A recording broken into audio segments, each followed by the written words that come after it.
be bad, but positive psychological outlook can be good.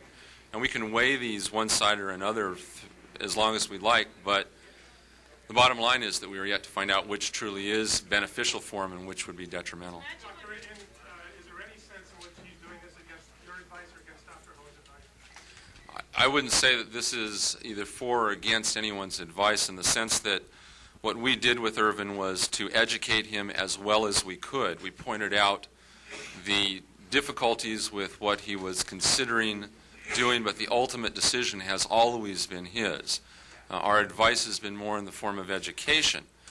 My particular opinion will not be offered with regards to what Irvin has done, and I have not made that public, and I don't intend to, because that is a privileged conversation. That suggests you have misgivings. Pardon me? That suggests you have misgivings. Those are your words, and I'll leave them with you. Doctor, how often will you be giving Irvin a thorough examination throughout the year? Is it periodically, every day? We will be watching him throughout the season. The precise interval is not something that we have established yet. We have some thoughts, but I don't think that they're crystallized at this point.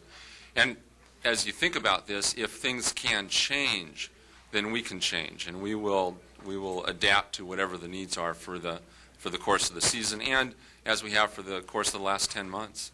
I was wondering, so little is known about the, relative to the disease and the effect of what the drug is going to do. Do you see Dr. Seep as sort of like a test case of sorts to see how he does react? He's a unique case, and I think that that's what I would state as simply as I can.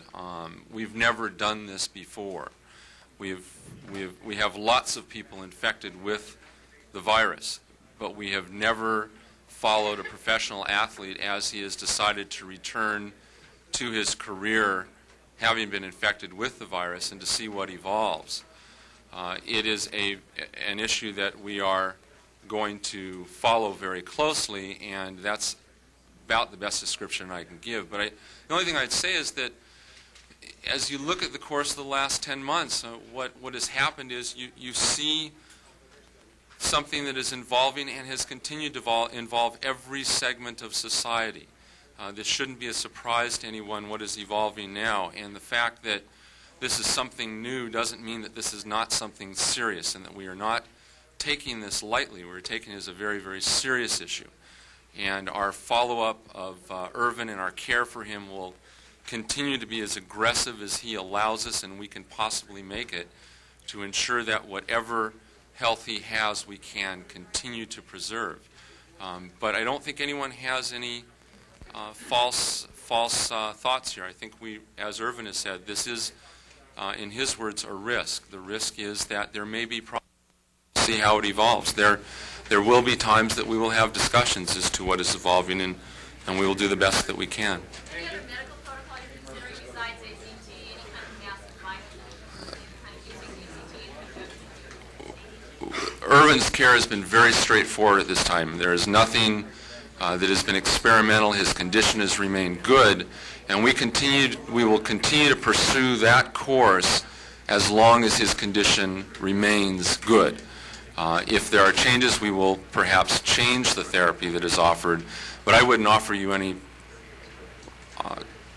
plans or future considerations, because we are not entertaining those at this point.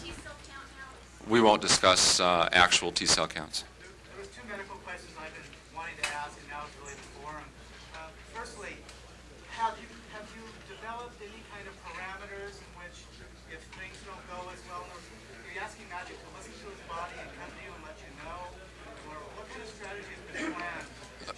He will be listening to his body, and we will be watching his body. It's going to be a team effort. There will be no one parameter that we will weigh more than another. As I said, this is new territory, and we must pay attention to all factors that we can. Can I ask the second part?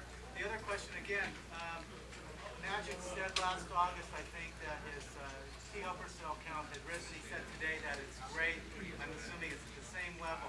Is this attributed to the fact that he's taking AZT and at this point it's transient? It's very hard to focus on what contributed to the original improvement that we saw in Irvin. Several things happened. Number one is he did not play basketball. The other is he was on medication. The third is that he had altered dietary and exercise habits. The fourth is that he wasn't traveling the same. So all of these factors have occurred during the past 10 months. And my suspicion is, and those that we've consulted, is that all of them have contributed to what we see now. Now the situation is changing. He is now going to return to basketball, and we will then monitor that and see if we can sort things out. Okay, thank you. Dr. Melman will stick around if there are more specific questions for him. I'd like to bring Jerry West up now.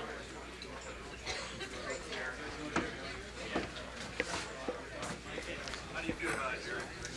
About a part-time player, how do you feel about dealing with a part-time player? Well, first of all, we're delighted that Urban is healthy enough to continue his basketball career. I think last year we were all in kind of uncharted waters, and after watching his progress, particularly in the Olympic Games, and the fact that he does really play basketball a lot, I think everyone is very encouraged. I think from a playing standpoint, obviously Randy Funn is going to have to answer that a little bit, but I think we feel like we have an attractive team without Irvin Johnson, a team that can be very competitive. But obviously when you add a player of his dimension and caliber, it makes our team a championship caliber team. I don't think there's any question. And I think it will bring excitement to this building. It's going to be, for our coaching staff, I think in particular, it's going to take some balancing to get the maximum out of our players and our team, but we do feel we're more versatile, and we're delighted with some players we picked up. We think we've got two great young guard prospects, people that we think can play the game already. James Edwards gives us a new dimension, and I think we're very versatile. But as I say, we are all uncertain about playing only a limited amount of games, because I do think that increases some problem for our coaching staff. But I think with his addition and these younger players, this is going to be a great learning process for them. I heard someone ask the question, are you going to play differently? I don't think so. I think our coaching staff will be well prepared to use the talent we have. I think we could conceivably have a quicker, more running team with some of our players that we've added. We're excited about the season, and we think that this gives us obviously reason to be very excited about it. Jerry, the part about the limited number of games is the kind of thing that you have to wait and see how it works out, and nobody can tell you ahead of time. Well, he had made the statement that he will play between 50 and 60 games. And obviously his health is going to be the determining factor. And as I say, we have no reason to believe that at this point in time he's not going to be a very healthy player for us. How relieved are you that the decision was made one way or the other finally? Well, obviously it's something that we would have been delighted if it had made earlier. But again, we have to be more concerned about Irvin Johnson, the person, than Irvin Johnson, the basketball player. And that's always been our intent here. We think we have a unique relationship with our players here, and I think this is just another example of that. We had a player that wanted to come back and play for us, and that's nice to see. Jerry, how does his retirement and return work with the salary cap? Well, there's really, obviously the salary cap is a complicated thing, and for any retired player, you get to use an exemption. An exemption is half of player's salary. We added James Edwards to our spot. Irvin Johnson would still be paid regardless of where he was either playing or not playing. And from a salary standpoint, we are fine. Our roster is intact. We don't plan on adding any other players to our roster at this point in time.